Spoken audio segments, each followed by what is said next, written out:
Welcome Anjum की kitchen में welcome.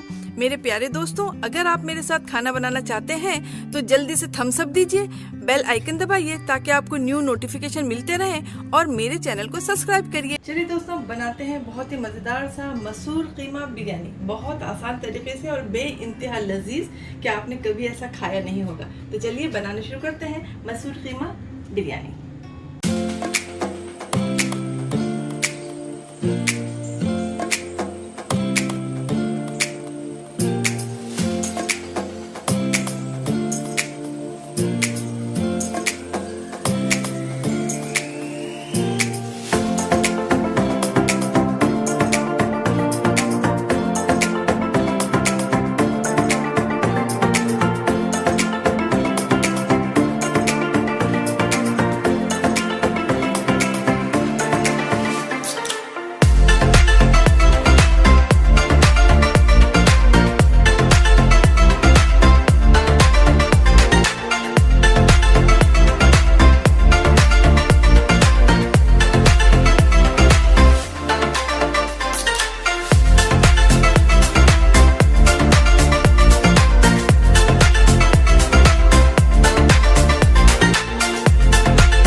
हम सर्व कर लेते हैं। बहुत ही मज़ेदार सी बन के तैयार हो गई है हमारी मसूर कीमा बिरयानी। और ज़रूर बनाइए, कुछ अलग होना चाहिए। हमेशा एक ही तरीके के खाने खाते खाते हमारे फैमिली वाले सब बोर हो जाते हैं, तो आप इसे ज़रूर ट्राई करिए। आपसे गुजारिश करती हूँ कि आप हमारे चैनल को सब्सक्राइब करिए, बेल आइकन भी ज़रूर दबाइए। और आप हमें फॉलो कर सकते हैं इंस्टाग्राम और फेसबुक पे anjums.kitchen पे। फिर मिलते हैं एक आसान सी झटपट बनने वाली बहुत ही मज़ेदार सी रेसिपी के साथ। अपना ख्याल रखिए और दुआओं में मुझे याद रखिए और बताइएगा कि आपको ये मसूर कीमा बिरयानी कैसी लगी।